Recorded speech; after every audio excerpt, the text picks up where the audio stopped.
Hallelujah.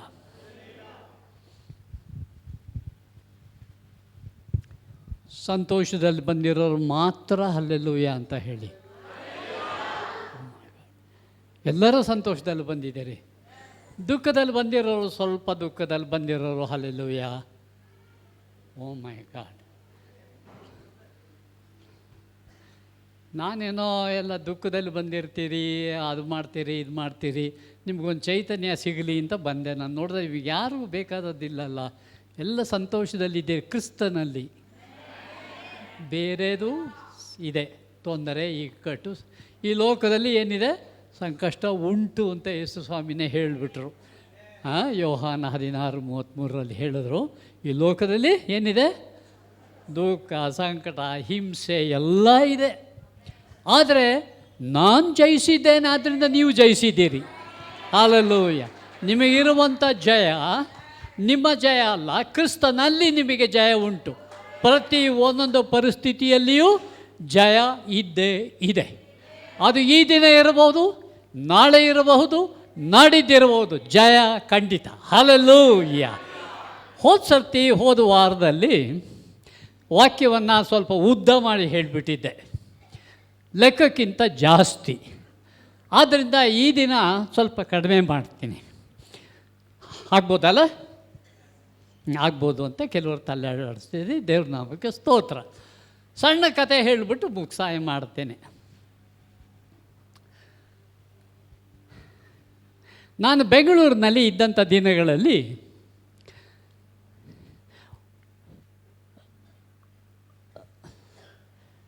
ಒಂದು ಸನ್ನಿವೇಶವನ್ನು ನೋಡಿದೆ. ಕಾಲೇಜಿಗೆ ಹೋಗುವಂಥ ವಿದ್ಯಾರ್ಥಿಗಳು ಹುಡುಕ್ತಾ ಇರ್ತಾರೆ, ಯಾವ ಕಾಲೇಜಿಗೆ ಹೋಗಬೇಕು, PUC ಆಗಿದೆ, ಯಾವ ಕಾಲೇಜಿಗೆ ಹೋಗಬೇಕು ಅನ್ನುವಾಗ ಸಾಧಾರಣವಾಗಿ ಒಂದು ಉತ್ತಮವಾದಂತಹ ವಿದ್ಯೆ ಕೊಡ್ತಕ್ಕಂಥ, ಶಿಸ್ತು ಕಲಿಸ್ತಕ್ಕಂಥ ಅಂತಹ ಒಂದು ಕಾಲೇಜನ್ನು ಹುಡುಕ್ತೇವೆ. ಮತ್ತು ಫೀಸು ಕೂಡ ಕಡಿಮೆ ಇರಬೇಕು. ಈ ಎಲ್ಲ ಕಾರಣದಿಂದ ನೋಡುವಂಥ ದಿನಗಳಲ್ಲಿ ಅಲ್ಲೊಂದು ಕಾಲೇಜಿದೆ, ನ್ಯಾಷನಲ್ ಕಾಲೇಜ್ ಅಂತ ಬೆಂಗಳೂರಿನಲ್ಲಿ. ಬಹಳ ಫೇಮಸ್ಸು. ಬಹಳ ಫೇಮಸ್ ಅಂತಂದರೆ ಅವರು ಆರಿಸ್ಕೊಳ್ಳೋದೇ ಎಲ್ಲ PUCನಲ್ಲಿ ರ್ಯಾಂಕ್ ಹೋಲ್ಡರ್ಸ್ನ ತಗೊಳ್ತಾರೆ ಆ ಅಡ್ಮಿಷನಲ್ಲಿಗೆ. ಅವರಿಗೆ ಇನ್ನೂ ಟ್ರೈನಿಂಗ್ ಕೊಟ್ಬಿಟ್ಟು ಅಲ್ಲಿಂದ ರ್ಯಾಂಕ್ ಕೊಟ್ಟು ಕಳಿಸ್ತಾರೆ. ನನ್ನ ಸ್ನೇಹಿತರು ಕೂಡ ಬೆಂಗಳೂರಿನಲ್ಲಿದ್ದರು, ಕೋದಂಡರಾಮು ಅಂತ. ಅವರೂ ಹೊರಟೋದ್ರು. ಕೋದಂಡರಾಮನೂ ಈಗಿಲ್ಲ.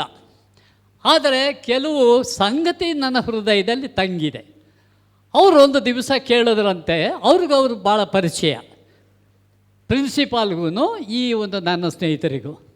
ಅಲ್ಲ ಸಾರ್, ನೀವು ಬರೀ ರ್ಯಾಂಕ್ ಹೋಲ್ಡರ್ಸ್ನೇ ತೊಗೊಳ್ತೀರಾ, ಅವ್ರಿಗೆ ಟ್ರೈನಿಂಗ್ ಕೊಡ್ತೀವಿ. ಬುದ್ಧಿವಂತರ ಅವ್ರು ಆಗಲೇ, ಅವ್ರಿಗೆ ಬುದ್ಧಿ ಇರೋರಿಗೆ ಇನ್ನೊಂದಷ್ಟು ಬುದ್ಧಿ ತುಂಬಿ ಪದವೀಧರನ್ನ ಮಾಡಿ ರ್ಯಾಂಕ್ ಹೋಲ್ಡರ್ಸ್ ಮಾಡಿ ಕಳಿಸ್ತೀರಾ.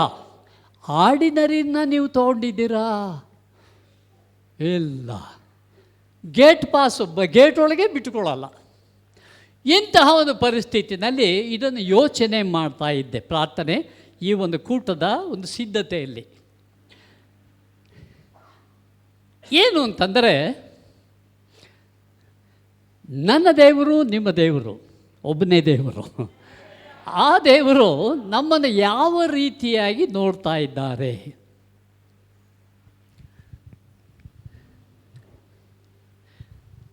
ಸಂದೇಶಕ್ಕೆ ಒಂದು ಸಣ್ಣದಾದಂಥ ಒಂದು ನಾಮಾಂಕಿತ ಟೈಟಲ್ ಕೊಟ್ಟಿದ್ದೇನೆ.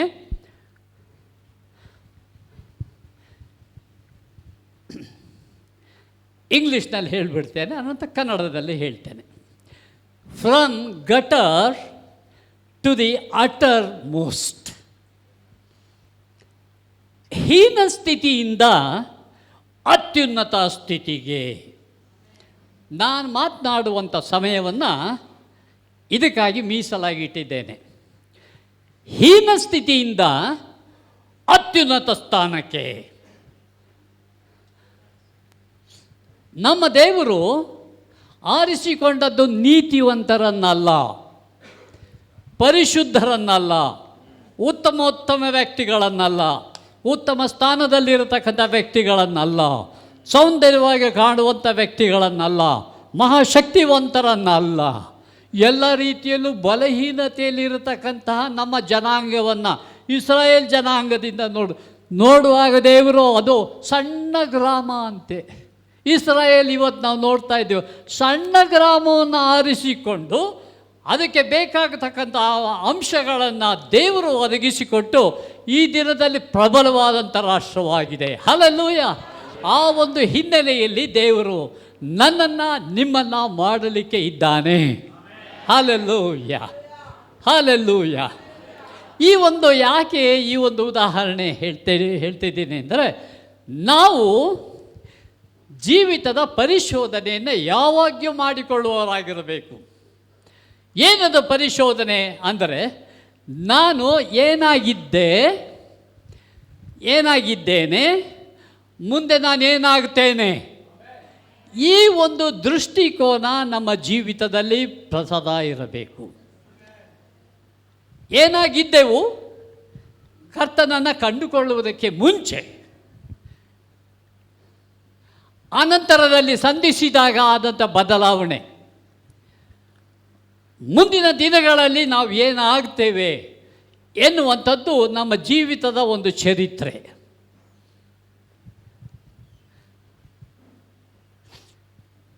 ಈ ದೃಷ್ಟಿಕೋನ ನಮ್ಮ ಜೀವಿತದಲ್ಲಿ ಇಲ್ಲದಿದ್ದರೆ ನಾವು ಹಿಂದಿನ ಜೀವಿತದಲ್ಲೇ ಇರಬಹುದು, ಸ್ವಾತಂತ್ರ್ಯತೆ ಇದೆ, ಪರಿವರ್ತಿತ ಜೀವಿತ ಇರಬಹುದು, ಅದು ದೇವರ ಚಿತ್ತ. ಮುಂದೆ ನಾವೇನಾಗ್ತೇವೆ ಅದು ನಾನು ಮತ್ತು ನೀವು ಎಚ್ಚರ ವಹಿಸಬೇಕಾದಂಥ ಭಾಗ. ಹಲ್ಲೆಲೂಯಾ. ಇದಕ್ಕಾಗಿ ವಾಕ್ಯವನ್ನು ನೋಡಿಕೊಳ್ಳೋಣ, ಅನಂತರದಲ್ಲಿ ಅದರ ವಾಕ್ಯ ವಿವರಣೆಯನ್ನು ನಾವು ನೋಡಿಕೊಳ್ಳೋದಕ್ಕೆ ಸಣ್ಣ ಪ್ರಯತ್ನವನ್ನು ಮಾಡೋಣ. ನಾನು ಆರಿಸಿಕೊಂಡಿರತಕ್ಕಂಥದ್ದು ಪೌಲನು ಎಫೆಸದವರಿಗೆ ಬರೆದಂಥ ಪತ್ರಿಕೆ 2ನೇ ಅಧ್ಯಾಯ 1ನೇ ವಾಕ್ಯದಿಂದ 6ನೇ ವಾಕ್ಯ. Book of Ephesians chapter 2 versus 1 to 6. ಆತನು ಅಪರಾಧಗಳ ಮತ್ತು ಪಾಪಗಳ ದೆಸೆಯಿಂದ ಸತ್ತವರಾಗಿದ್ದ ನಿಮ್ಮನ್ನು ಸಹ ಬದುಕಿಸಿದನು.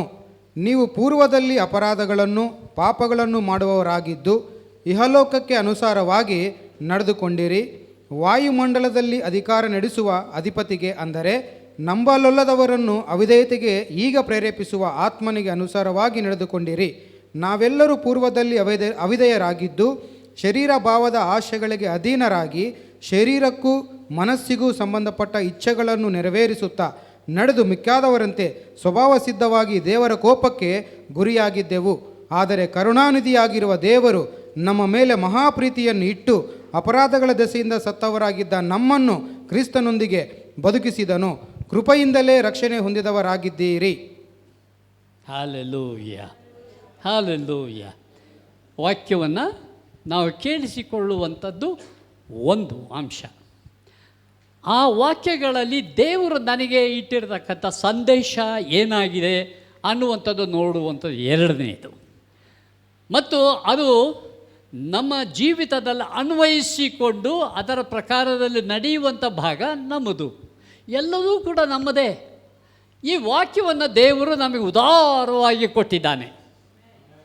ಯಾರು ಬೇಕಾದರೂ ಓದಬಹುದು, ಯಾರು ಬೇಕಾದರೂ ಅರ್ಥ ಮಾಡಿಕೊಳ್ಳಬಹುದು ಸರಿಯಾದ ರೀತಿಯಲ್ಲಿ.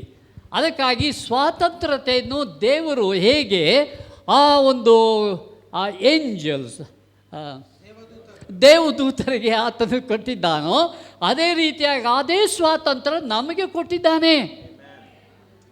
ಆ ಸ್ವಾತಂತ್ರ್ಯ ಪರಲೋಕದಲ್ಲಿ ಅದೊಂದು ದುರುಪಯೋಗ ಆಯಿತು. ಅದರಿಂದ ಎಷ್ಟು ಸಮಯ ದೇವರು ಕಾದರೋ ಸರಿಪಡಿಸುವಿಕೆಯ ಜೀವಿತ, ಅನಂತರದಲ್ಲಿ ಅವರನ್ನು ದೊಬ್ಬುವ ಸಮಯ ಬಂತು. ಲೂಸಿಫರ್ ಎಂಬ ಇದ್ದಂಥ ಆರಾಧನೆಯ ಒಬ್ಬ ದೇವದೂತ ತನ್ನ ದೂತರ ಜೊತೆಯಲ್ಲಿ ಆತನು ಕಲುಷಿತಗೊಳಿಸಿ ಕರಪ್ಟ್ ಮಾಡಿದ ಕಾರಣದಿಂದಾಗಿ ದೊಬ್ಬಲ್ಪಟ್ಟ. ಅವನ ಜೊತೆಗೆ ಸುಮಾರು ಜನ, ಸಾವಿರಾರು ಆತ್ಮಗಳು ಏಂಜಲ್ಸ್ ಬಿದ್ದು ಇಲ್ಲಿ ದುರಾತ್ಮಗಳಾಗಿ ಈ ದಿನದಲ್ಲಿ ಆಧಿಪತ್ಯವನ್ನು ನಡೆಸ್ತಾ ಇದ್ದಾವೆ ಸಂಕ್ಷಿಪ್ತವಾಗಿ. ಹಾಗೆ ಈ ಒಂದು ಸ್ವಾತಂತ್ರ್ಯತೆಯನ್ನು ನನಗೆ ಮತ್ತು ನಿಮಗೆ ದೇವರು ಕೊಟ್ಟಿದ್ದಾನೆ. ಆರಿಸಿಕೊಳ್ಳುವಂಥ ಭಾಗ ಮಾತ್ರ ನಮ್ಮದಾಗಿದೆ.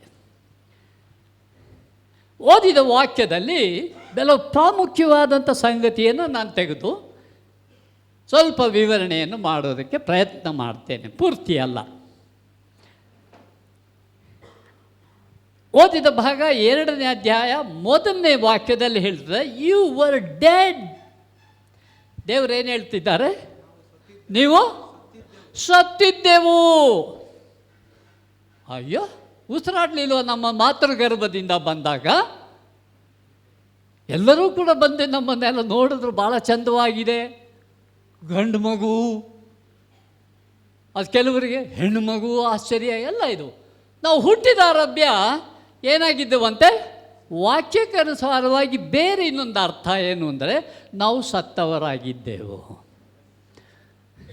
ವೆಂಕಟೇಶ್, ವಿಶ್ವಾನಂದ್ ದೇವರು ನಮ್ಮನ್ನು ನೋಡಿ ಹೇಳುವಂತ, ನೀವು ಹುಟ್ಟಿದಾಗ ಸತ್ತಿದ್ದಿರಿ. ಓ ಮೈ ಗಾಡ್, ಏನಪ್ಪ ಹೀಗೆ ಹೇಳ್ತಿದ್ದಾರೆ? ದಾವೀದನು 51ನೇ ಅಧ್ಯಾಯದಲ್ಲಿ ಹೇಳ್ತಾನೆ, ಮಾತೃಗರ್ಭದಿಂದ ನಾನು ಪಾಪಿ. ಓ ಮೈ ಗಾಡ್.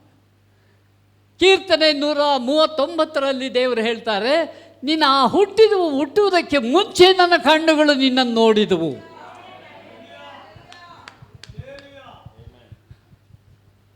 ನಾನು ನೋಡಿದಾಗ ನೀವು ಆ ಮಾತೃಗರ್ಭದಲ್ಲಿ ಆತ್ಮೀಕ ರೀತಿಯಲ್ಲಿ ಸತ್ತವರಾಗಿದ್ದೀರಿ. ಯಾಕೆಂದರೆ ನಿಮ್ಮ ತಂದೆ ತಾಯಿಯೂ ಕೂಡ ಸತ್ತವರಾಗಿದ್ದು ಬೆಳಕಿಗೆ ಬಂದಿರಬಹುದು ಅಥವಾ ಇಲ್ಲದಿರಬಹುದು. ಈ ಒಂದು ಪರಿಸ್ಥಿತಿಯಲ್ಲಿ ದೇವರು ನೋಡಿದಾಗ ನಾವು ಆತ್ಮೀಕ ರೀತಿಯಲ್ಲಿ ಇಬ್ಬರು ಒಂದೇ, ವೆಂಕಟೇಶ್ ಮತ್ತು ನಾನು, ಮಿಕ್ಕಿದವರನ್ನು ಸೇರಿಸಿಕೊಳ್ಳಿ, ಸತ್ತವರಾಗಿದ್ದೆವು. ದೇವರು ನೋಡಿದ, ಸತ್ತಂಗೆ ಇದ್ದು ಅದೇ ಜೀವಿತವನ್ನು 9 ತಿಂಗಳು ಪಾಪ ಸತ್ತ ಜೀವಿತ, ಆನಂತರದಲ್ಲಿ ಮುಂದುವರೆದಂಥ ಸತ್ತಂಥ ಜೀವಿತ. ಆದರೆ ಉಸಿರಾಡ್ತಾ ಇದ್ದೇವೆ, ಕಣ್ಣುಗಳು ನೋಡ್ತಾ ಇವೆ, ಉದ್ದೇಶಗಳಿದೆ ನಮ್ಮದೇ ಆದಂಥದ್ದು. ಈ ಒಂದು ರೀತಿಯಲ್ಲಿ ನಾವು ನಮ್ಮ ಜೀವಿತವನ್ನು ನಡೆಸಿದ್ದೇವೆ. ದೇವರು ವಾಕ್ಯ, ಯು ವರ್ ಡೆಡ್, ನೀವು ಸತ್ತವರಾಗಿದ್ದೀರಿ, ತಿಳ್ಕೊಳ್ಳಿರಿ.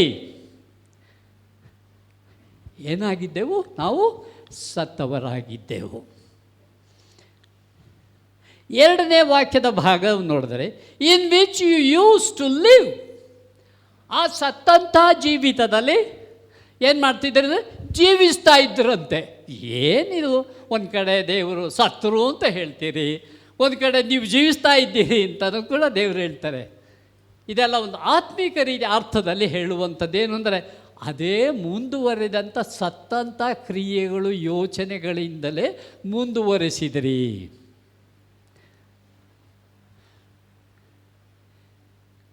ಮಗು ಹುಟ್ಟಿತು, ತಿಂಗಳುಗಳು ಮುಕ್ತಾಯ ಆದ ನಂತರ ಯೌವನಸ್ಥರಾದರು, ಹಾಗೆ ಬೆಳೀತಾ ಹೋಗ್ತೇವೆ. ಮರಣವು ನಮ್ಮನ್ನು ಅಗಲಿಸುವ ತನಕ ನಮ್ಮ ಸ್ಥಿತಿ ಹಾಗೆ ಇರುವ ಸಾಧ್ಯತೆ ಇದೆ. ಆದರೆ ಆದಂತಹ ಒಂದು ಮಹತ್ ಕಾರ್ಯ ದೇವರು ನನ್ನ ಮತ್ತು ನಿಮ್ಮ ಜೀವಿತದಲ್ಲಿ ಮಾಡಿದ್ದು ನಾವೆಂದಿಗೂ ಮರೆಯಲಿಕ್ಕಾಗದೇ ಇರತಕ್ಕಂತಹ ಒಂದು ಅತ್ಯದ್ಭುತ. ರೋಗದಿಂದ ವಾಸಿಯಾದದ್ದು ಅದ್ಭುತವೇ, ಉದ್ಯೋಗ ಕೊಟ್ಟದ್ದು ಅದ್ಭುತವೇ, ಏನೆಲ್ಲವೂ ಕೂಡ ಅದ್ಭುತ ಅಂತ ಕರೀಬಹುದು. ಆದರೆ ಮನುಷ್ಯನ ಜೀವಿತದಲ್ಲಿ ಆಗುವಂತಹ ಅದ್ಭುತಗಳಲ್ಲಿ ಅದ್ಭುತ ಯಾವುದು ಅಂದರೆ ನಮ್ಮ ಜೀವಿತದಲ್ಲಿ ಬದಲಾವಣೆ, ದೇವರ ಪ್ರವೇಶ.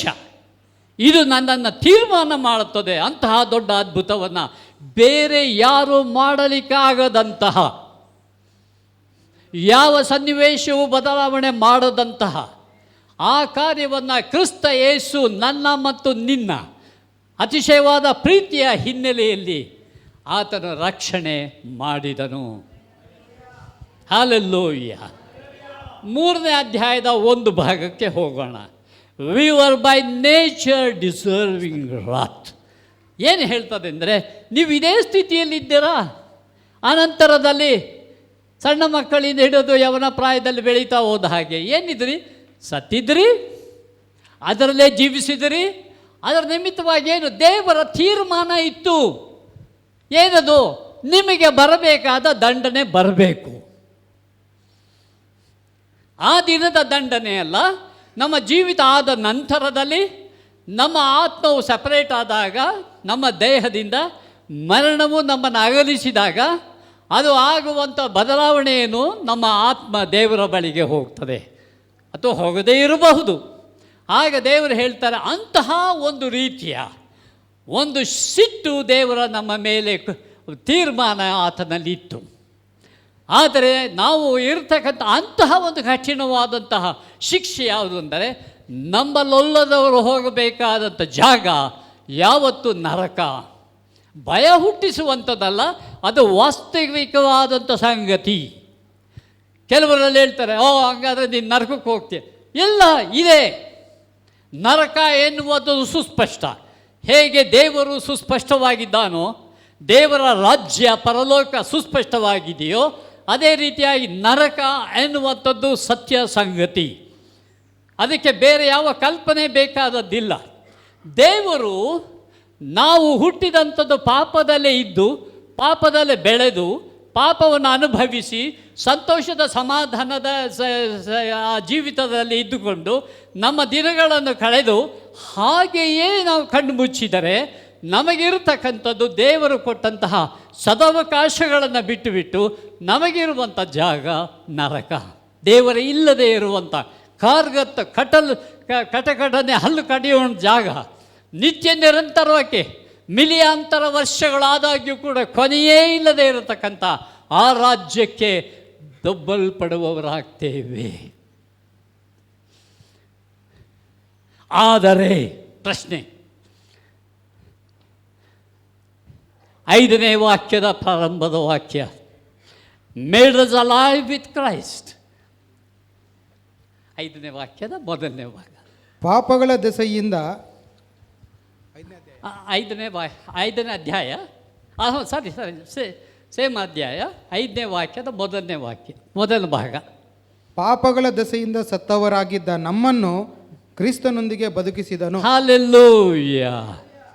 ಸತ್ತವರಾಗಿದ್ದಂಥ ಪಾಪದ ಉಸಿರಾಡ್ತಾ ಇದ್ದಂಥ ನಮ್ಮನ್ನು ಯೇಸು ಸ್ವಾಮಿ ಏನು ಮಾಡಿದ್ರು? ಬದುಕಿಸಿದರಂತೆ. ಹಲ್ಲೆಲೂಯ. ದೀಕ್ಷಾಸ್ಥಾನ ತೆಗೆದುಕೊಳ್ಳುವಂಥ, ನೀರಿನ ದೀಕ್ಷಾಸ್ಥಾನ ತೆಗೆದುಕೊಳ್ಳುವಾಗ ಒಂದು ಸಾಂಪ್ರದಾಯಿಕವಾದಂತಹ ಒಂದು ಅರ್ಥ ನಮಗೆ ಬರಬೇಕು. ವಾಕ್ಯ ಅದನ್ನು ರೋಮಾಯ 6ನೇ ಅಧ್ಯಾಯದಲ್ಲಿ ಸವಿಸ್ತಾರವಾಗಿ ಬರೆಯಲ್ಪಟ್ಟದೆ. ಏನು ಅಂದರೆ, ನಾವು ಅಲ್ಲಿವರೆಗೂ ಪಾಪದ ಜೀವಿತವನ್ನು ನಡೆಸಿದೆವು, ಜೀವಿಸಿದೆವು, ಆನಂದಿಸಿದೆವು.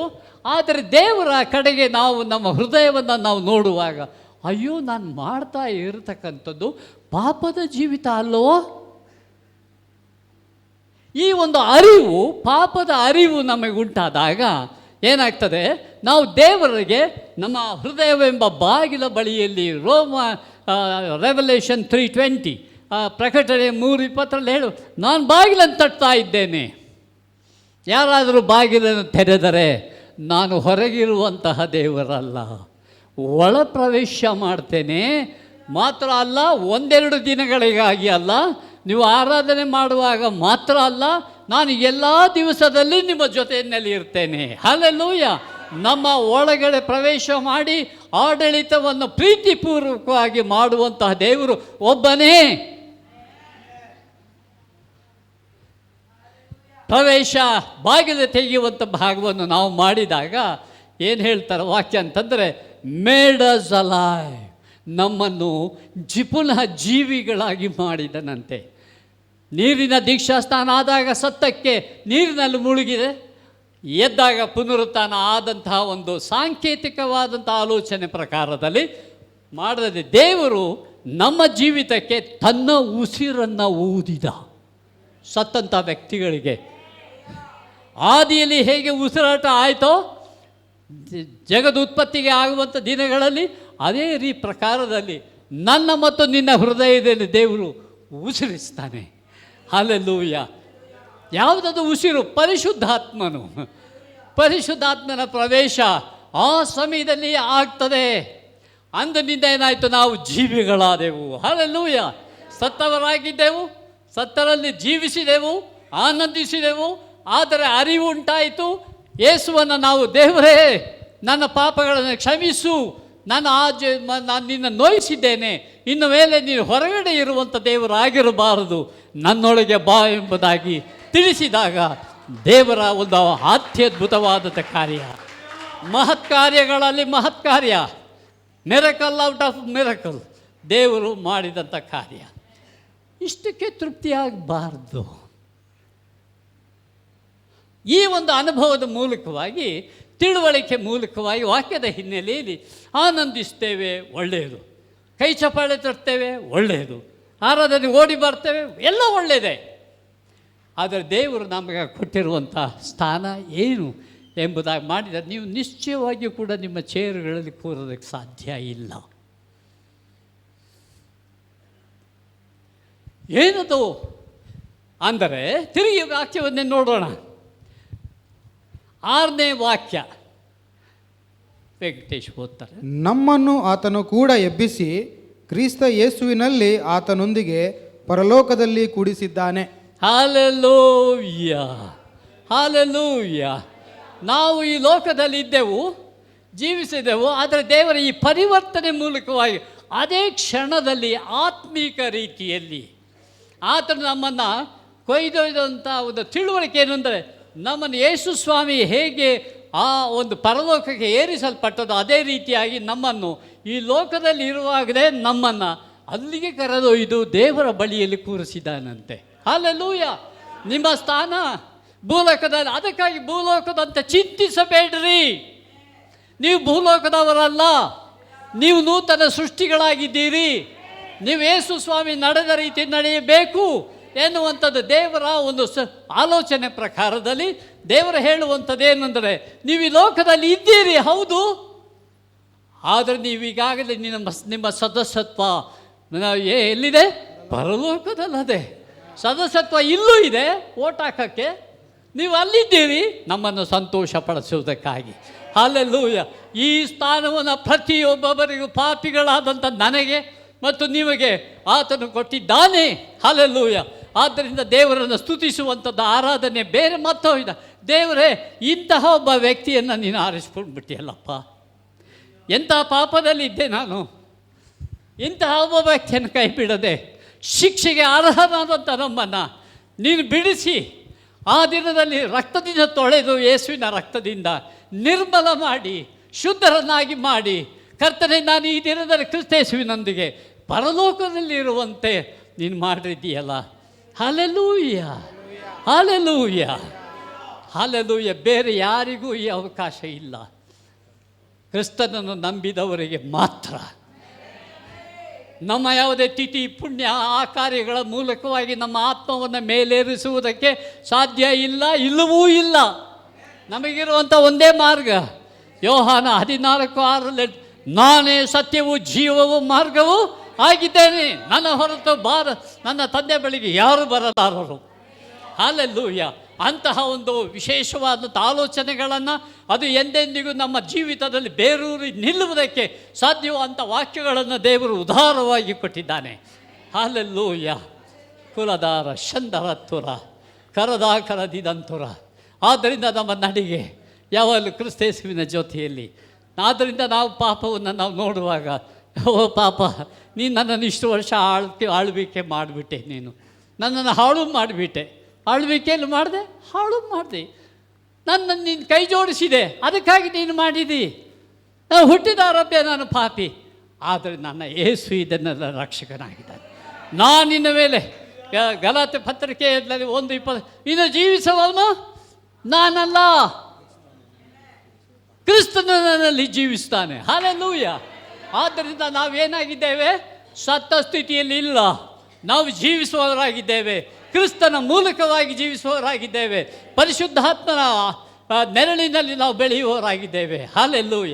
ಹೊಸ ಜೀವಿತ, ಹೊಸ ಜೀವಿತ. ಹಲ್ಲೆಲೂಯ. ಮುಂಚಿನ ಜೀವಿತ ಪರಿಚಯ ಇದೆ ನಿಮಗೆ. ಯೇಸುವನ್ನು ಸಂಧಿಸಿರುವಂಥವರು ಸ್ವೀಕರಿಸಿರು, ಹೊಸ ಅನುಭವ ಆಗಿದೆ. ಎಷ್ಟು ವರ್ಷಗಳಾಗಿದೆ ಆಗಿರಬಹುದು. ಆದರೆ ಮುಂದಿನ ದಿನಗಳು ನಿಮಗೆ ಬಹಳ ಗಣನೀಯವಾಗಿ ನೀವು ಕಳೆಯಬೇಕಾದಂಥ ದಿನಗಳು. ಆದ್ದರಿಂದ ಈ ಕಾರ್ಯವನ್ನು ನಮ್ಮನ್ನು ಪರಲೋಕದಲ್ಲಿ ಕೂಡಿಸಿರುವುದರಿಂದ ಎಂಥ ಸೌಭಾಗ್ಯ ಅಲ್ಲ. ತಂದೆಯ ಜೊತೆಯಲ್ಲಿ ಮಾತಾಡ್ಬೋದು.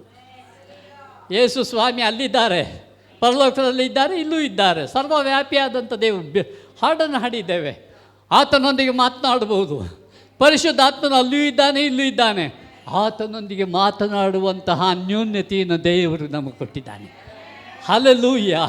ಆದ್ದರಿಂದ ನಮ್ಮ ಜೀವಿತದ ಒಂದು ಲಿವಿಂಗ್ ಸ್ಟೈಲ್, ನಮ್ಮ ಜೀವಿತದ ಒಂದು ಮಾರ್ಗವೇ ಬೇರೆ ಆಗ್ತದೆ.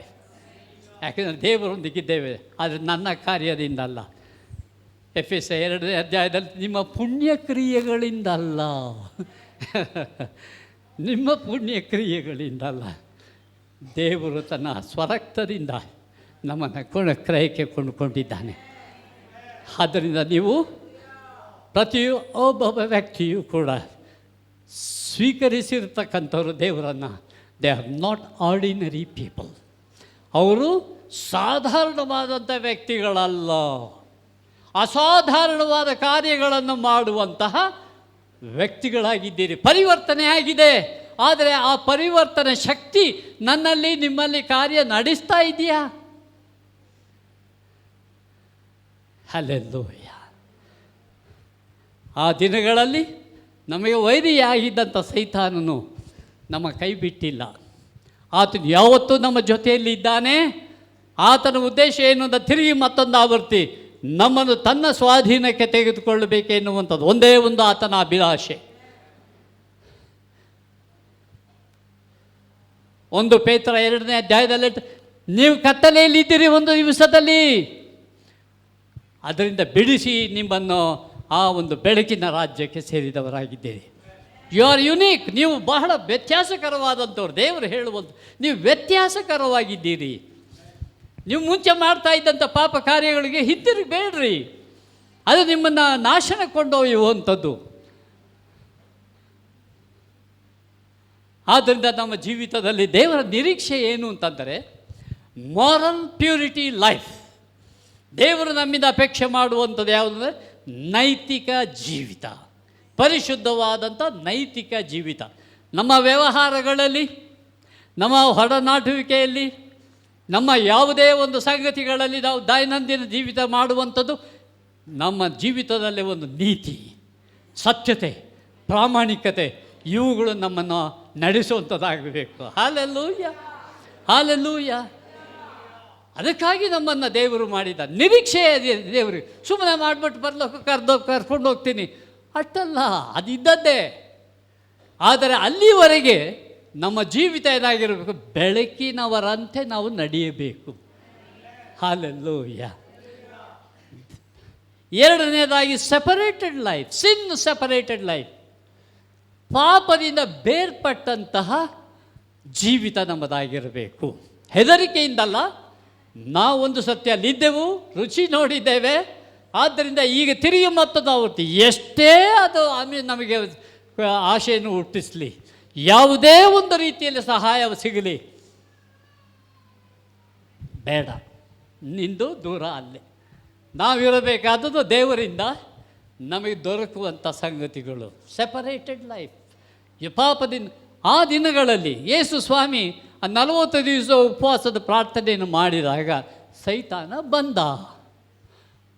ನೀನು ಕೇಳಿದ್ರೆ ಎಲ್ಲ ಕೊಟ್ಬಿಡ್ತೇನೆ, ರಾಜ್ಯ ಕೊಟ್ಬಿಡ್ತೇನೆ. ಯಾರನ್ನು ಕೇಳ್ತಾ ಇರೋದು? ಸೈತಾನ ಒಂದು ಸತಿ ಅಲ್ಲಿ ನೋಡಿದ್ದಾನೆ, ಪರಲೋಕದಲ್ಲಿ ನೋಡಿದ್ದಾನೆ, ಯೇಸು ಸ್ವಾಮಿನ ಅಲ್ಲಿ ನೋಡಿದ್ದಾನೆ. ಇಲ್ಲಿ ನರಾವತಾರ ಬಂದಾಗ ಅಂದ್ಕೊಂಡ ಭಾಳ ಸುಲಭವಾಗಿ ಮೋಸ ಮಾಡಿಬಿಡ್ಬೋದು, ಆತನಿಗೆ ಏನು ಬೇಕಾದ್ರೂ ಕೊಟ್ಬಿಡ್ತೀವಿ. ಯಾಕೆಂದರೆ ಒಂದು ಕಡೆಯಲ್ಲಿ ಬರೆದದೆ, 1 ಯೋಹಾನ 5ನೇ ಅಧ್ಯಾಯದಲ್ಲಿ ಈ ಲೋಕವು ಆತನಿಗೆ ವಶಕ್ಕೆ ಕೊಡಲ್ಪಟ್ಟದೆ. ಎಲ್ಲಿದ್ದಾನೋ ಅವನು, ಬೇರೆ ಯಾವ ಕಡೆ ಇದ್ದಾನೋ ಗೊತ್ತಿಲ್ಲ. ಆದರೆ ವಾಕ್ಯ ಏನು ಹೇಳ್ತದೆ ಅಂದರೆ, ಅವನು ದೊಬ್ಬಲ್ಪಟ್ಟಾಗ ಅವನಿಗೆ ಸ್ವಾಧೀನ ಅವನು ತಗೊಂಡದ್ದು ಭೂಲೋಕವನ್ನು. ಹಲ್ಲೆಲೂಯಾ. ಆದ್ದರಿಂದ ಅವನೇನು ಮಾಡ್ತಾನೆ? ಆ ಒಂದು ಪರಿಸರದ ಜೀವಿತದಲ್ಲಿ ನಮ್ಮ ಜೊತೆಯಲ್ಲಿ ಇದ್ದಾನೆ. ನಾವು ಪಾಪ ಎನ್ನುವಂಥದ್ದಕ್ಕೆ ನಾವು ಎದುರಿಸುವವರಾಗಿ ಓಡಿ ಹೋಗುವುದಲ್ಲ. ಯೋಸೇಫನ ಜೀವಿತದಲ್ಲಿ ಬಂತು ಚರಿತ್ರೆ, ಹಳೆ ಒಡಂಬಡಿಕೆದು ದೊಡ್ಡ ಶೋಧನೆ ಬಂತು. ಆಗ ದೊಡ್ಡ ಶೋಧನೆ ಯಾರೂ ಅಲ್ಲದೆ ಪೋಟೀಫರನ ಹೆಂಡತಿಯ ಮೂಲಕವಾಗಿ ಬಂದೆರಗಿದಂಥ ಏನು ಪದವಿಗಳು ಸಿಗ್ತಿತ್ತೋ ಅವನಿಗೆ. ಆದರೆ ಅವನು ಏನು ಮಾಡ್ದ, ನನ್ನ ದೇವರನ್ನು ನಾನು ಹಿಂದೆ ಹೋಗ್ತೇನೆ ಹೊರತು ಇದಲ್ಲ. ಆ ಒಂದು ಶೋಧನೆ ಅಷ್ಟು ಬಲಿಷ್ಠವಾಗಿತ್ತು ಅಂದರೆ ಅವನು ಶರ್ಟು ಕೂಡ ಅವಳನ್ನ ಹಿಡ್ಕೊಂಡು, ಆದರೆ ಅವನು ಓಡಿ ಹೋಗಿಬಿಟ್ಟ. ನಮ್ಮ ಪಾಪಕ್ಕೂ ನಮಗೂ ಸಂಬಂಧ ಅದೇ ಇರಬೇಕು. ಪಾಪದಿಂದ ದೂರ ಸರಿದು ಹೋಗುವಂಥದ್ದು ಆಗಬೇಕು.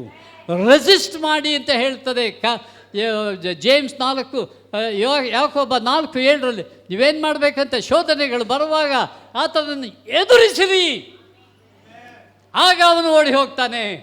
ಹಲ್ಲೆಲೂಯ. ಯಾವುದಿದು ವಾಕ್ಯಗಳು? ಯಾವ ದೇವರಿಂದ ನಮ್ಮ ಹಿತಕ್ಕಾಗಿ ಕೊಡಲ್ಪಟ್ಟದೆ? ಈ ಶೋಧನೆಗಳು ಸರ್ವೇ ಸಾಧಾರಣವಾಗಿ ಪ್ರತಿ ದಿವಸದಲ್ಲಿ ಪ್ರತಿಯೊಂದು ದಿನಗಳಲ್ಲಿ ಬರುವಂಥದ್ದೇ.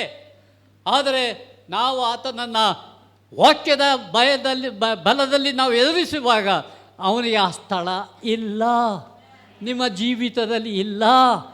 ಹಲ್ಲೆಲೂಯ. ನೀವು ಜಯಶಾಲಿಗಳಾಗಿ ಪ್ರತಿ ದಿವಸದಲ್ಲಿ ಅನುಭವಿಸಬೇಕು. ಹಲ್ಲೆಲೂಯ.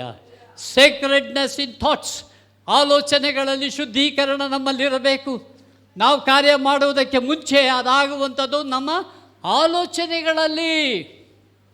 ಯಾವುದೋ ಒಂದು ಬೀಜ ಬಿತ್ತಲ್ಪಡ್ತದೆ, ಮೋಸದ ಬೀಜವೋ, ಸುಳ್ಳಿನ ಬೀಜವೋ, ಮೋಸದ ಇನ್ಯಾವುದೋ, ಹೆಣ್ಣಿನ ಆಶೆಯೋ ಗಂಡಿನ ಆಶೆಯೋ ಯಾವುದೋ ದುರಾಲೋಚನೆ. ಆ ಬೀಜವನ್ನು ಬಿತ್ತುವಂಥದ್ದು ದೇವರ ಕಾರ್ಯ ಅಲ್ಲ, ಸೈತಾನನ ಕಾರ್ಯ. ಅವನು ಬಿತ್ತುತ್ತಾನೆ, ನೋಡ್ತಾ ಇದ್ದಾನೆ ಈ ಬೀಜ ಒಳಗಡೆ ಮೊಳಿತಾ ಇದೆಯಾ, ಇವನು ಅದಕ್ಕೆ ನೀರು ಬಿಸಿಲು ಅದನ್ನೆಲ್ಲ ಕೊಡ್ತಾ ಇದ್ದಾನ, ಏನು ಮಾಡ್ತಾ ಇದ್ದಾನೆ, ಈ ಬೀಜ ಬೆಳೀತಾ ಇದೆಯಾ ಅಥವಾ ಅದಲ್ಲಿ ಸತ್ತೋಗಿದೆಯಾ, ಜೀವದಲ್ಲಿದೆಯಾ, ಅದು ದಿನನಿತ್ಯ ನೋಡ್ತಾ ಇರ್ತಾನೆ. ಅದಕ್ಕೆ ಬೇಕಾಗುವಂಥ ಪ್ರೋತ್ಸಾಹವನ್ನು ಕೊಡ್ತಾನೆ, ಬೆಳೆಸ್ತಾನೆ. ಆ ಆಲೋಚನೆಗಳನ್ನು, ದುರಾಲೋಚನೆ ಬಗ್ಗೆ ಹೇಳ್ತಾ ಇದ್ದೇನೆ, ಅವನು ಬೆಳೆಸ್ತಾನೆ. ಆವಾಗ ಒಂದು ಸರ್ತಿ ನಾನು ಮಾಡುವಷ್ಟು ಅಧೀನಕ್ಕೆ ಒಳಗಾಗ್ತೀವಿ. ಆದ್ದರಿಂದ ಬಿತ್ತಲ್ಪಟ್ಟಂತಹ ನಿಮ್ಮ ಜೀವಿತದಲ್ಲಿ ಸೈತಾನನಿಗೆ ಸೇರಿದಂಥ ಯಾವುದೇ ವಿಧವಾದ ಆಲೋಚನೆಗಳು ಬರುವಾಗ ಅದನ್ನು ಹೊರೆ ಹಾಕಬೇಕು. ಅಕ್ಕಸಾಲಿಗರಿಗೆ ಮುಂದೆ ಒಡವೆ ಕೊಟ್ಟರೆ ಅವ್ರು ಫಸ್ಟ್ ಮಾತಾಡ್ತಿರೋ ಏನು ಮಾಡ್ತಾರೆ, ಉಜ್ಜುತ್ತಾರೆ. ಇದು ಅಪ್ಪಟ ಚಿನ್ನವಾ ಅಥವಾ ಮತ್ತೊಂದು ಡೂಪ್ಲಿಕೇಟಾ? ಹಾಗೆ ಬರುವಂಥ ಆಲೋಚನೆಗಳನ್ನು ನಾವು ಪರಿಶೋಧಿಸಬೇಕು. 2 ಕೊರಿಂಥ 10ನೇ ಅಧ್ಯಾಯ 5ನೇ ವಾಕ್ಯದಲ್ಲಿ ಹೇಳ್ತದೆ, ಇದು ಬ್ಯಾಟಲ್ ಫೀಲ್ಡ್, ಯುದ್ಧದ ರಣರಂಗ. ಇಲ್ಲಿ ಬಿತ್ತಂಥ ಬೀಜ ಏನಾಗ್ತದೆ, ಅದು ಹೊಯ್ದಾಟ ಆಗ್ತದೆ. ಮಾಡಬೇಕು ಬಿಡಬೇಕು, ಮಾಡಬೇಕು ಬಿಡಬೇಕು. ಯಾವುದರಲ್ಲಿ ನೀವು ಬಲಿಷ್ಠರಾಗಿರ್ತೀರೋ ಅದು ನೀವು ಜಯವನ್ನು ಸಾಧಿಸ್ತೀರಿ, ಇಲ್ಲ ಅಂದರೆ ಅಲ್ಲಿ ಸೋತು ಹೋಗ್ತೇವೆ. ಹಲ್ಲೆಲೂಯ. ಮತ್ತಷ್ಟೇ ಅಲ್ಲದೆ ನಮ್ಮ ಆಲೋಚನೆಗಳಲ್ಲಿ, ಕ್ರಿಯೆಗಳಲ್ಲಿ, ಎಲ್ಲದರಲ್ಲಿಯೂ ದೇವರು ನಮ್ಮನ್ನು ಗಮನಿಸ್ತಾ ಇದ್ದಾನೆ. ಸಹಾಯವನ್ನು ಕೇಳ್ತೇವ ದೇವರಿಂದ, ದೇವರು ಕೊಡಲು ಸಿದ್ಧ. ನಿಮ್ಮದು ಜವಾಬ್ದಾರಿ. ಶೋಧನೆಗಳು ಬರುವಾಗ 1 ಕೊರಿಂಥ 10ನೇ ಅಧ್ಯಾಯ 16ನೇ ವಾಕ್ಯ 15ನೇ ವಾಕ್ಯ, ನಿಮ್ಮ ಶಕ್ತಿ ಮೀರಿ ಶೋಧನೆಗಳನ್ನು ಬರಗೊಡಿಸದೆ ಅದು ಬರುವಾಗ ತಪ್ಪಿಸಿಕೊಳ್ಳುವ ಮಾರ್ಗವನ್ನು ನಾನು ನಿಮಗಾಗಿ ಇಟ್ಟಿದ್ದೇನೆ. ಹಾಗೆ ಏನು ಭಾಳ ನನ್ನ ಶೋಧನೆ ಗೆದ್ದುಬಿಟ್ಟೆ ಅಲ್ಲ, ನಿಮ್ಮ ದೇವರ ಅನ್ಯೋನ್ಯತೆಯಲ್ಲಿ ಇದ್ದೀರಾ, ಜಯ ಇದೆ. ಅಲ್ಲೆಲ್ಲೂ ಎಂಥ ಬಲಿಷ್ಠವಾದದ್ದಾಗಲಿ ಎಂಥದ್ದಾಗಲಿ ಜಯ ನಿಮ್ಮದು. ಇದರಿಂದ ಏನಾಯಿತು, ನೀವು ಕಾನ್ಸ್ಟೆಂಟ್ ಪ್ರತಿ ದಿವಸದಲ್ಲಿ ಮಾಡ್ತಾ ಬರುವಾಗ 2 ಕೊರಿಂಥ 5ನೇ ಅಧ್ಯಾಯ 17ನೇ ವಾಕ್ಯ ದಯವಿಟ್ಟು ಓದಿ. 2 ಕೊರಿಂಥ 5ನೇ ಅಧ್ಯಾಯ 17ನೇ ವಾಕ್ಯ. ಹೀಗಿರಲಾಗಿ ಯಾವನಾದರೂ ಕ್ರಿಸ್ತನಲ್ಲಿದ್ದರೆ ಅವನು ನೂತನ ಸೃಷ್ಟಿಯಾಗಿದ್ದಾನೆ, ಹಳೆಯವುಗಳು ಗತಿಸಿ ಹೋದವು, ಇಗೋ ಎಲ್ಲವೂ ನೂತನವಾದವು. ವಾ ವಾ ವಾ ವಾ ವಾ. ಪೂರ್ವದಲ್ಲಿ ಏನೋ ಇತ್ತು ನಮ್ಮ ಜೀವಿತ, ಏನೋ ಮಾಡಿದ್ವಿ, ಮಜಾ ಮಾಡಿದ್ವಿ ಪಾಪದಲ್ಲಿ. ಆದರೆ ಒಂದು ಸತಿ ಪ್ರವೇಶ ಆಗಿ ಬರುವಾಗ ದೇವರು ಏನು ಮಾಡ್ತಿದ್ದಾರೆ ಅಂದರೆ ಹಳದನ್ನ ತೆಗೆದು ಹಾಕುವಂಥ ಪ್ರಯತ್ನದಲ್ಲಿದ್ದಾರೆ. ತೆಗೆದಷ್ಟು ಕೂಡ ಹೊಸದಾದಂಥ ಸಂಗತಿಯನ್ನು ದೇವರ ಮೂಲಕವಾಗಿ, ವಾಕ್ಯಗಳ ಮೂಲಕವಾಗಿ ನಮಗೆ ಕೊಡ್ತಾ ಇದೆ. ಹಳತು ಹೋಗ್ತಾ ಇದೆ, ಹೊಸತು ಬರ್ತಾ ಇದೆ. ನಮ್ಮ ಜೀವಿತದಲ್ಲಿ ಪ್ರತಿ ದಿವಸದಲ್ಲಿಯೂ ಇದನ್ನು ಅನುಭವಿಸುವವರಾಗಿದ್ದೇವಾ? ನೂತನ ಶಕ್ತಿ ಒಳಗೆ, ಮುಂಚಿನದು ಹೊರಗೆ. ಹಲ್ಲೆಲೂಯ.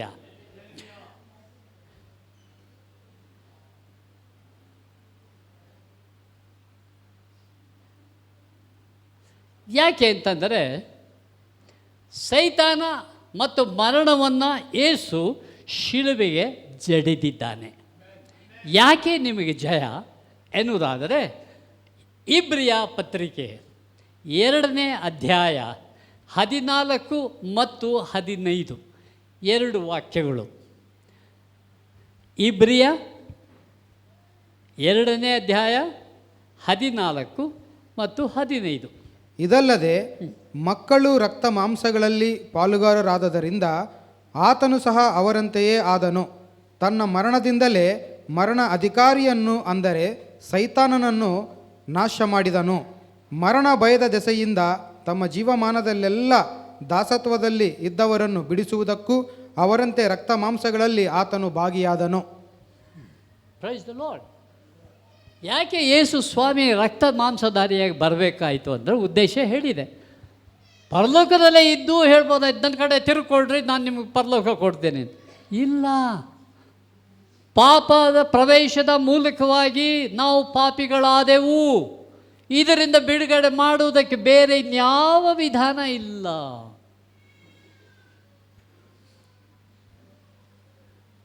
ಯಾವುದು ಕುರಿ ಕಡಿಯೋದು, ಕೋಣ ಕಡಿಯೋದು, ಅದು ಇದೆಲ್ಲ ಏನೇನೋ ಕಾಲದಿಂದ ಬಂದದೆ. ಯಾರನ್ನು ಹಂಗಿಸುವಂಥದ್ದಲ್ಲ, ಅವರು ಕಂಡುಕೊಂಡಂತಹ ವಿಧಾನಗಳು. ಆದರೆ ದೇವರು ಹೇಳಿದರು, ನಾನೇ ರಕ್ತದಾರ ಮಾಂಸಧಾರೆಯಾಗಿ ಹೋಗ್ತೇನೆ. ಅವುಗಳಲ್ಲಿ ಯಾವುದೂ ಕೂಡ ಇದಕ್ಕೆ ಆಲ್ಟರ್ನೇಟಿವ್, ವ್ಯತ್ಯಾಸಕರವಾದದ್ದಲ್ಲ. ನನ್ನ ದೇಹ, ರಕ್ತ ಇಲ್ಲದೆ, ಪಾಪ ಇಲ್ಲದೆ ಇರತಕ್ಕಂಥ ಜೀವಿತ, ಈ ಪರಿಶುದ್ಧ ರಕ್ತವನ್ನು ನಾನು ಚೆಲ್ತೇನೆ, ಕೊಡ್ತೇನೆ ಉದಾರವಾಗಿ. ಇದನ್ನು ಅಪೇಕ್ಷೆ ಮಾಡ್ತಕ್ಕಂಥವರಿಗೆ 1 ಯೋಹಾನ 1ನೇ ಅಧ್ಯಾಯ 6, 7, 8ರಲ್ಲಿ ಬರೆಯಲ್ಪಟ್ಟದೆ. ಏನಂದರೆ ಯಾರು ಈ ವಾಕ್ಯಗಳನ್ನು, ಈ ಒಂದು ರಕ್ತವನ್ನು ತೆಗೆದುಕೊಳ್ತಾರೋ ನಂಬಿಕೆಯಿಂದ, ಕ್ರಿಸ್ತ ಯೇಸುವಿನಲ್ಲಿ ವಿಶ್ವಾಸವನ್ನು ಇಡುತ್ತೇವೋ ಪಾಪಗಳನ್ನ, ಆವಾಗ ಏನಾಯಿತು, ಆ ಪರಿಶುದ್ಧ ರಕ್ತ ನಮ್ಮನ್ನು ತೊಳೆದು ನಿರ್ಮಲ ಮಾಡ್ತು. ಬರೀ ನಿರ್ಮಲ ಮಾಡಿದ ಅಷ್ಟೇ ಅಲ್ಲ, ಆತನು ತನ್ನ ನಿಲುವಂಗಿಯನ್ನು ಒದಿಸಿದ. ಹಲ್ಲೆಲೂಯಾ. ತೊಳೆದ್ಬಿಟ್ಟು ಹಂಗೆ ಹೋಗಿ ಒಣಗಿಸ್ಕೊ ಅಂತ ಹೇಳಲಿಲ್ಲ. ಆತನು ತನ್ನ ವಸ್ತ್ರವನ್ನು, ನೀತಿ ವಸ್ತ್ರವನ್ನು ಹೊದಿಸಿ, ಇನ್ನು ಮೇಲೆ ನೀವು ಪಾಪಿಗಳಲ್ಲ, ಇನ್ನು ಮೇಲೆ ನೀವು ನೀತಿವಂತರು ಎಂಬ ಪದವಿಯನ್ನು ಕೂಡ ಕೊಟ್ಟುಬಿಟ್ಟ. ಅಲ್ಲ, ನಾವು ಹೊಂದಿಕೊಂಡಂತಹ ಪಾತ್ರ ಅಲ್ಲ ಅದು, ದೇವರು ಕೊಟ್ಟದ್ದನ್ನು ನಾನು ನೆನಪುಟ್ಟಿಸ್ತಾ ಇದ್ದೇನೆ ಅಷ್ಟೇ.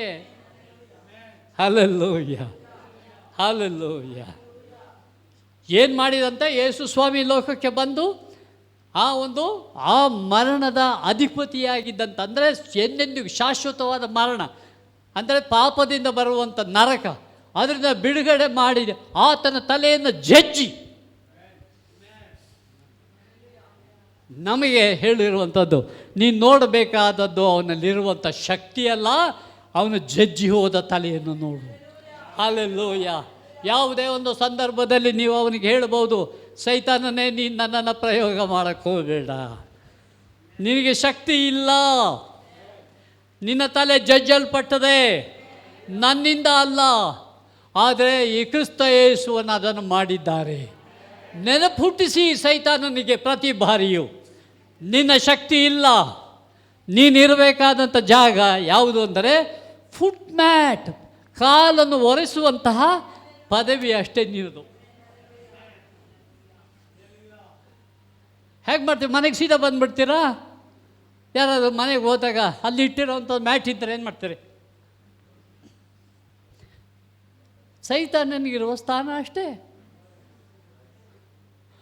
ಅವನನ್ನು ಹೆಗಲ ಮೇಲೆ ಇರಿಸುವಂಥದ್ದಲ್ಲ, ಜೊತೆಯಲ್ಲಿ ಕರ್ಕೊಂಡು ಹೋಗೋದಲ್ಲ, ಅವನಿಗಿರೋ ಜಾಗ ಅದು. ತೋರಿಸಿರಿ ಅವನಿಗೆ, ಸೈತಾನನೇ, ನೀನು ಮಾಡಿದಂಥ ದುಷ್ಕೃತ್ಯಗಳ ಮೂಲಕವಾಗಿ ನಿನಗೆ ಕ್ರಿಸ್ತ ಎತ್ತು ತಲೆ ಜಜ್ಜಿದರು. ನಾನು ನಿನಗೆ ಕೊಡುವ ಸ್ಥಾನ ಫುಟ್ ಮ್ಯಾಟ್, ಕಾಲೊರೆಸುವಂತಹ ಚಾಪೆ, ಅದು ನಿನ್ನದು. ಆದ್ದರಿಂದ ಇಂತಹ ಒಂದು ಜೀವಿತವನ್ನು ನಡೆಸುವಾಗ ಪ್ರತಿ ದಿವಸದಲ್ಲಿಯೂ ನಮ್ಮನ್ನು ಪರಿಶೋಧಿಸಿಕೊಳ್ಳುವಂಥದ್ದು ಅಗತ್ಯ ಅಂತ ನಾನು ಹೇಳ್ತಾ ಬಂದೆ. ಏನಾಗಿದ್ದೆವು, ಏನಾಗಿದ್ದೇವೆ, ಏನಾಗಬೇಕು ಎನ್ನುವಂಥದ್ದು. ದೇವರು ಕೊಡುವಂಥದ್ದು ಏನು ಅಂದರೆ, ಸುಮ್ಮನೆ ಇಷ್ಟಕ್ಕೆ ತೃಪ್ತರಾಗಬೇಡ್ರಿ, ಇಷ್ಟಕ್ಕೆ ಆಗಬೇಡ್ರಿ, ಇನ್ನೂ ಕೂಡ ನೀವು ಮಾಡಬೇಕು. ದೇವರ ವಾಕ್ಯ ಹೇಳ್ತದೆ, 5 ಮತ್ತಾಯ 5:48 ಬಿ ಪರ್ಫೆಕ್ಟ್. 5:48 ಏನು ಹೇಳ್ತಾರೆ? ದೇವರು ಹೇಗೆ, ಆದ್ದರಿಂದ ಪರಲೋಕದಲ್ಲಿರುವ ನಿಮ್ಮ ತಂದೆಯು ಯಾವ ದೋಷವೂ ಇಲ್ಲದವನಾಗಿರುವಂತೆ ನೀವು ದೋಷವಿಲ್ಲದವರಾಗಿರ್ರಿ. ಆದ್ದರಿಂದ ನಮ್ಮ ಜೀವಿತ ಭಾಳ ಸ್ವಾರಸ್ಯಕರವಾದಂಥ ಜೀವಿತ. ಏನು ಅಂತಂದರೆ, ಇಷ್ಟಕ್ಕೆ ಸಾಲದು, 35% ಪಾಸು, ಹೋಗ್ಬೋದು ಕಾಲೇಜಿಗೆ. ಇನ್ನೂ ಮಾರ್ಕ್ಸ್ ತೊಗೊಂಡ್ರೆ ಇನ್ನೂ ಸ್ವಲ್ಪ ಒಳ್ಳೆ ಕಾಲೇಜಿಗೆ ಹೋಗ್ಬೋದು, ನ್ಯಾಷನಲ್ ಕಾಲೇಜ್ಗೆ ಹೋಗ್ಬೋದು, ಬೆಂಗಳೂರಿನಲ್ಲಿ ಪದವೀಧರರಾಗ್ಬೋದು. ದೇವರು ಹೇಳ್ತಾರೆ, ಆದ್ದರಿಂದ ನಿಮ್ಮ ಆತ್ಮೀಕ ಜೀವಿತದಲ್ಲಿಯೂ ಹಾಗೆಯೇ ಉತ್ತಮವಾದದನ್ನು ಆರಿಸ್ಕೊಳ್ರಿ. ಜುಜುಬಿ ಜೀವಿತ ಸಾಕು, ಹಗುರವಾದ ಜೀವಿತ ಸಾಕು. ದೇವರೇ, ಇನ್ನು ನಾನು ನಿನ್ನಂತೆ ಆಗಬೇಕು. ಪೌಲನು ಅನೇಕ ಸತಿ ಹೇಳಿದ್ದಾನೆ, ನಾನು ಹೇಗೆ ಕ್ರಿಸ್ತನಂತೆ ಹಿಂಬಾಲಿಸಿ ನಡೆಯುತ್ತೇನೋ ನೀವು ನನ್ನ ಹಿಂದೆ ಹಿಂಬಾಲನೆ ಮಾಡ್ರಿ.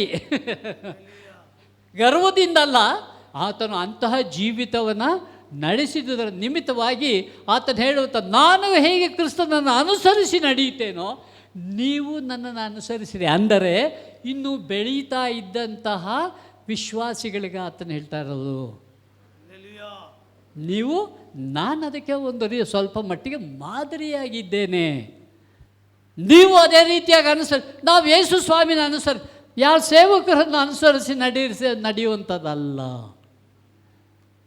ಇನ್ಯಾವುದೋ ಬಹಳ ಒಳ್ಳೊಳ್ಳೆ ಬೋಧನೆಗಳು ನಮಗೆ ಯೂಟ್ಯೂಬ್ನಲ್ಲಿ ಬರ್ತದೆ, ಅದೆಲ್ಲ ಬರ್ತದೆ, ಓದೋಣ. ಅದು ನಮ್ಮನ್ನು ಪರಿಪೂರ್ಣತೆಗೆ ನಡೆಸುವಂಥ ಸಾಧನೆಗಳಲ್ಲ. ಹಾಗಾದರೆ ಯಾವುದು ನಮಗೆ ಬೇಕಾದಂಥ ಸತ್ಯವೇದ ಓದುವಂಥದ್ದು ಅಭ್ಯಾಸ ನಮ್ಮಲ್ಲಿರಬೇಕು. ಎಷ್ಟು ಓದ್ತಿರೋ ಬಿರಿಯಾನಿ ತಿನ್ನಬೇಕು, ಭಾಳ ರುಚಿಯಾದದ್ದು. ಬಳ್ಳಾರಿ ಬಿರಿಯಾನಿ ಭಾಳ ಫೇಮಸ್ಸು. ನಾವು ಹೇಗೆ ಆ ರೀತಿಯಾಗಿ ತಿಂತಾ ಇದ್ದಾರೆ, ಕೊನೆಗೆ ಗೊತ್ತಿರಲ್ಲ ಎಷ್ಟು ಹೋಗಿದೆ ಅಂತ, ಅಲ್ವಾ? ಏನೋ ಗೊತ್ತಿಲ್ಲ, ಇವೆಲ್ಲ ಡಲ್ಲಾಗಿದ್ದೀರಿ. ಇರಲಿ, ಭಾಳ ಅಭ್ಯಾಸ ಆಗಿಬಿಟ್ಟಿದೆ. ಈ ಒಂದು ರೀತಿಯಲ್ಲಿ ದೇವರ ವಾಕ್ಯವನ್ನು ನಾವು ಸದಾ ಓದುವವರಾಗಬೇಕು. ಅದರಿಂದ ನಮಗೆ ಸಿಗುವಂಥ ಆ ಒಂದು ಆತ್ಮೀಕ ಬಲ, ಶಕ್ತಿ, ಇದನ್ನು ನಾವು ಜೀರ್ಣಿಸಿಕೊಳ್ಳುವವರಾಗಬೇಕು. ಆಗ ನಾವು ದೇವರನ್ನು ಅನುಸರಣೆ ಮಾಡಿ ನಡೆಯುವುದಕ್ಕೆ ಇರತಕ್ಕಂಥ ಏಕೈಕ ಸಾಧನ. ಮಿಕ್ಕಿದೆಲ್ಲವನ್ನು ನಾವು ನೋಡೋಣ, ಸರ್ಮನ್ ಬರ್ತದೆ, ಯೂಟ್ಯೂಬ್ನಲ್ಲಿ ಬರ್ತದೆ. ಯಾವುದನ್ನೇ ಆಗಲಿ ನಾವು ಶೋಧಿಸಿ ತೆಗೆದುಕೊಳ್ಬೇಕು.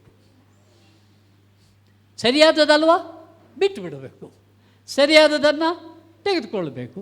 ಇನ್ಯಾರಾದರೂ ಇನ್ನೂ ನಮಗಿಂತ ಹೆಚ್ಚು ತಿಳುವಳಿಕೆ ಇರತಕ್ಕಂಥ ವ್ಯಕ್ತಿಗಳಿದ್ದ ಹೀಗಂದರೆ ಏನು ಅಂತ ಕೇಳಿ ವಿಚಾರಣೆ ಮಾಡಿ ಸತ್ಯ ಸಂಗತಿಗಳನ್ನು ತೆಗೆದುಕೊಂಡು ನಮ್ಮ ಜೀವಿತದಲ್ಲಿ ಅಳವಡಿಸಿಕೊಳ್ಳುವವರಾಗಬೇಕು.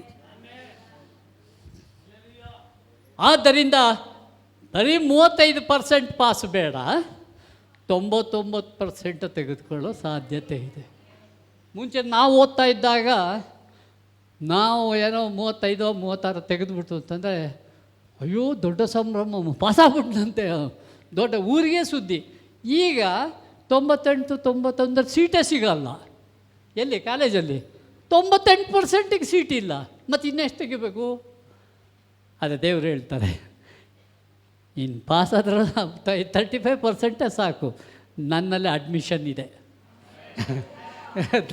ದೇವರು ನಮ್ಮನ್ನು ಅಲ್ಲಿ ತೆಗೆದುಕೊಳ್ತಾರೆ. ಕೊನೆಯದಂಥ ಕೆಲವು ಅಂಶಗಳನ್ನು ಹೇಳಿ ನಾನು ಮುಕ್ತಾಯ ಮಾಡ್ತೇನೆ. ಪ್ರಕಟಣೆ ಪುಸ್ತಕ 22ನೇ ಅಧ್ಯಾಯ 11ನೇ ವಾಕ್ಯ. ಪ್ರಕಟಣೆ 22 ವಾಕ್ಯ 11. ಅನ್ಯಾಯ ಮಾಡುವವನು ಇನ್ನೂ ಅನ್ಯಾಯ ಮಾಡಲಿ, ಮೈಲಿಗೆಯಾದವನು ಇನ್ನೂ ತನ್ನನ್ನು ಮೈಲಿಗೆ ಮಾಡಿಕೊಳ್ಳಲಿ, ನೀತಿವಂತನು ಇನ್ನೂ ನೀತಿವಂತನಾಗಲಿ, ಪವಿತ್ರನು ತಾನು ಇನ್ನೂ ಪವಿತ್ರನಾಗಿರಲಿ. ಅವ್ವಾ, ಏನು ಹೇಳ್ತಾ ಇದೆ ಅಂದರೆ, ನಾವು ಲೋಕವನ್ನು ನೋಡುವಾಗ ಅವನಿಗಿಂತ ನಾನು ಒಳ್ಳೆಯವನಪ್ಪ, ಅವನಿಗಿಂತ ನನ್ನ ಮಗನು ಭಾಳ ಒಳ್ಳೆಯವಳು. ಯಾರು ಹೋಲಿಸ್ತಾ ಇದ್ದೀರಿ? ಯಾರನ್ನೂ ಯಾರಿಗೆ ಹೋಲಿಸುವಂಥದ್ದಿಲ್ಲ. ನಾವು ಯೋಚನೆ ಮಾಡಬೇಕಾದದ್ದು, ಅನುಸರಿಸಿ ನಡೆಯಬೇಕಾದದ್ದು ಯೇಸು ಸ್ವಾಮಿಯನ್ನು.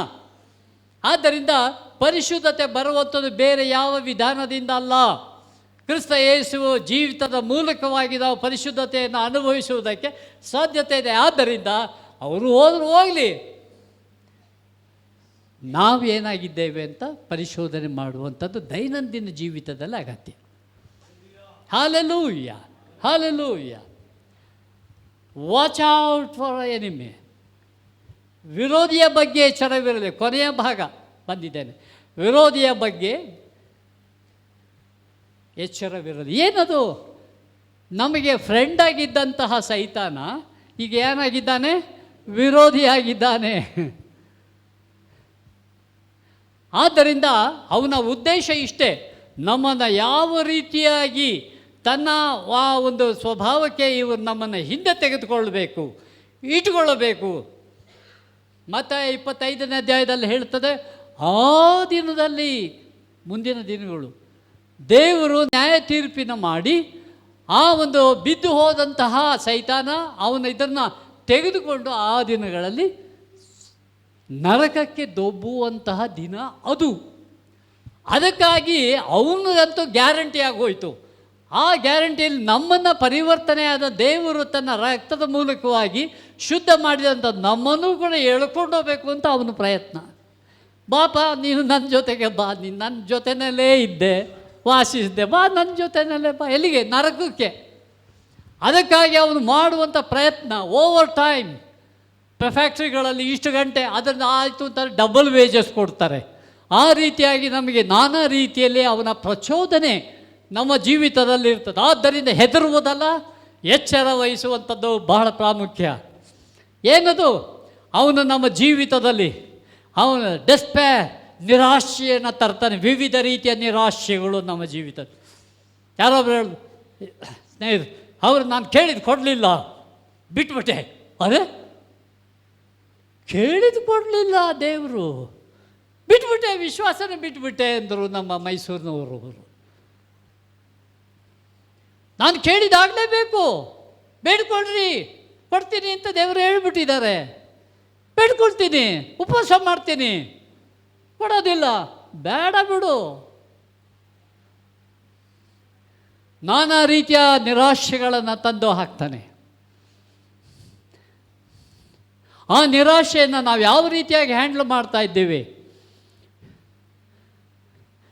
ನಾನು ಹೇಳ್ತೀನಿ, ಇದರಲ್ಲಿ ನಾನು ಆ ಸಣ್ಣ ಹುಡುಗನನ್ನು ತರ್ತಿದ್ದೀನಿ ಅಂತಲ್ಲ. ನನ್ನ ಮಗನು ಈಗ ನನಗಿಂತ ಎತ್ತರ ಇದ್ದಾನೆ, ಅವನು ಇಷ್ಟೇ ಥರ ಇದ್ದ. ಅವನಿಗೆ ಒಂದು ಸರ್ತಿ ಪ್ರಾರ್ಥನೆ ಮಾಡಪ್ಪ ಅಂತ ಫ್ಯಾಮಿಲಿನಲ್ಲಿ ಅಭ್ಯಾಸ. ಆವಾಗ ಅವನಿಗೆ ನೀನು ಪ್ರಾರ್ಥನೆ ಮಾಡು ಇವತ್ತು ಅಂತ. ಅವನು ಸಣ್ಣ ಹುಡುಗ ಇಷ್ಟೇ ಥರ ಇದ್ದ. ಅವನು ಮಾಡ್ದ, ಅಪ್ಪ ಯೇಸು, ನೀನು ಕೊಟ್ಟರೂ ಪ್ರೀತಿಸ್ತೇನೆ, ಕೊಡದಿದ್ರೂ ಪ್ರೀತಿಸ್ತೇನೆ, ಆಮೇಲೆ ಅಂದ್ಬಿಟ್ಟ. ಸಣ್ಣ ಪ್ರಾರ್ಥನೆ ನೋಡಿ, ಎಷ್ಟು ವರ್ಷ ಆಗಿದೆ ನನ್ನ ಹೃದಯದಲ್ಲಿ. ಅದೇ ನೀನು ಕೊಟ್ಟರು ಪ್ರೀತಿಸ್ತೀಯ, ಕೊಡದಿದ್ರೂ ಪ್ರೀತಿಸ್ತೀಯ. ಸಾಕು. ನಮ್ಮ ಜೀವಿತದಲ್ಲೇ ದೇವರನ್ನು ಹೇಳುವಂಥ ಸಂಬಂಧ ಇದಾಗಿ ಆತ ನಮಗೆ ಒದಗಿಸಿ ಕೊಡ್ತೀನಿ ಅಂತ ಕೊಡ್ತಾರೆ.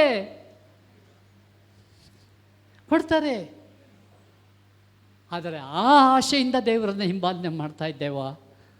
ದೇವರೇ, ನಿನ್ನ ರುಚಿ ನೋಡ್ಬಿಟ್ಟಿದ್ದೇನಪ್ಪ, ಆ ರುಚಿ ಸಾಕು ನನ್ನ ಜೀವಿತದುದ್ದಕ್ಕೂ. ಅದರಲ್ಲಿ ನಡೆಸು, ಪೋಷಣೆ ಮಾಡಪ್ಪ. ನಿರಾಶೆಗಳು ಬರ್ತದೆ, ಆದರೆ ನಿರಾಶೆಗಳ ಮಧ್ಯದಲ್ಲಿಯೂ ನಾನು ನಿನ್ನನ್ನು ಅಪೇಕ್ಷೆ ಮಾಡಿ ನಾನು ಇಟ್ಟುಕೊಂಡು ನಾನು ಮುಂದೆ ಸಾಗುವಂತೆ ಕೃಪೆ ಕೊಡಪ್ಪ.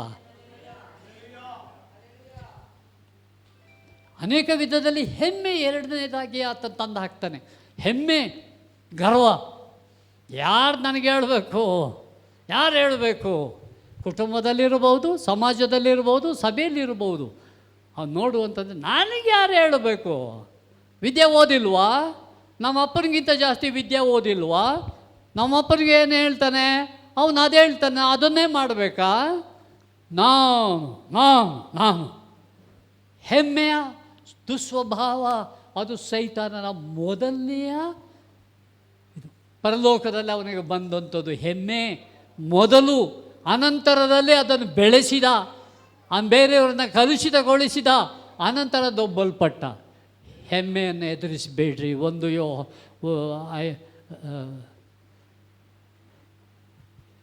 ಹೆಮ್ಮೆಯನ್ನು ಹೆದರಿಸಿರಿ, ಆಗ ದೇವರು ನಮ್ಮನ್ನು ಉದ್ಧಾರ ಮಾಡ್ತಾನೆ. ಉದ್ಧಾರ ಮಾಡುವಂಥ ದಿನವಿದೆ. ಆದ್ದರಿಂದ ಹೆಮ್ಮೆ ಯಾವುದೇ ರೂಪದಲ್ಲಿ ನಿಮ್ಮ ಸ್ಥಾನ, ಮಾನ, ವಿದ್ಯಾಭ್ಯಾಸ, ಉಡುಪು, ಐಶ್ವರ್ಯ ಯಾವುದೇ ವಿಚಾರದಲ್ಲಿ ಬಂದಾಗ ದೇವರು ತನ್ನ ಪರಲೋಕವನ್ನು ಬಿಟ್ಟು ದೀನತೆಯಿಂದ ಲೋಕದಲ್ಲಿ ಹೇಗೆ ಬಂದನೋ ಹಾಗೆ ನಮ್ಮಲ್ಲಿ ದೀನತೆಯನ್ನು ಕಲಿಸು ಸ್ವಾಮಿ. ದೀನತೆಯನ್ನು ಕಲಿಸು. ಕೆಲವು ಸತಿ ಹೇಳ್ತಾರೆ, ಹೆಂಡತಿಯವರು ಗಂಡದರಿಗೆ ವಿಧೇಯರಾಗಿರೋ ದೀನತೆ. ಗಂಡ ಹೆಂಡತಿಗೆ ದೀನತೆ ಬೇಡವಾ? ಬೇಕಲ್ಲ. ಅದು ಇಲ್ಲದೇ ಇರುವಾಗಲೇ ಈ ಕ್ಲಾಶಸ್ಸು ಕುಟುಂಬಗಳಲ್ಲಿ. ಅಂದರೆ ಏನು ಫುಟ್ಮ್ಯಾಟ್ ಆಗಬೇಕು ಅಂತ ಸಲಹೆಗಳನ್ನು ಗಂಡ ಹೆಂಡತಿಯರು ಒಂದೇ ಮಾತು ಒಂದುಗೂಡಿಸ್ತೇನೆ ಅಂತ ದೇವರು ಹೇಳಿದರು. ಆದ್ದರಿಂದ ಆ ಒಂದಾಗಿರತಕ್ಕಂಥ ಸ್ವಭಾವವನ್ನು ನಾವು ಪರಸ್ಪರ ಏನಮ್ಮ ಏನು ಹೇಳ್ತೀನಿ ನೀನು ಇದನ್ನು ತೆಗೆದುಕೊಳ್ಬೋದು. ಸಲಹೆಗಳು ಯಾವುದೇ ತೀರ್ಮಾನಗಳಲ್ಲಿ ಕುಟುಂಬದಲ್ಲಿ ಆಗಬೇಕಾದಂಥದ್ದು. ಹೆಮ್ಮೆ ಆ ಕುಟುಂಬದಲ್ಲಿ ಇರತಕ್ಕ ಅನೇಕ ಕ್ರೈಸ್ತ ಕುಟುಂಬಗಳನ್ನು ನಾನು ನೋಡಿದ್ದೇನೆ. ಎಲ್ಲಿ ಆ ಒಂದು ಸ್ವಭಾವ ಬರ್ತದಾಗ ಮಕ್ಕಳು ಡಿವೈಡ್ ಆಗಿದ್ದಾರೆ, ಜನರೇಷನ್ ಹಾಳಾಗಿದೆ. ಮಕ್ಕಳು ಇಬ್ಬರು ಮೂವರು ಇರತಕ್ಕಂಥವ್ರು ನೋಡ್ತಾರೆ, ಅಪ್ಪನ ಪಾರ್ಟಿಯೋ ಅಮ್ಮನ ಪಾರ್ಟಿಯೋ.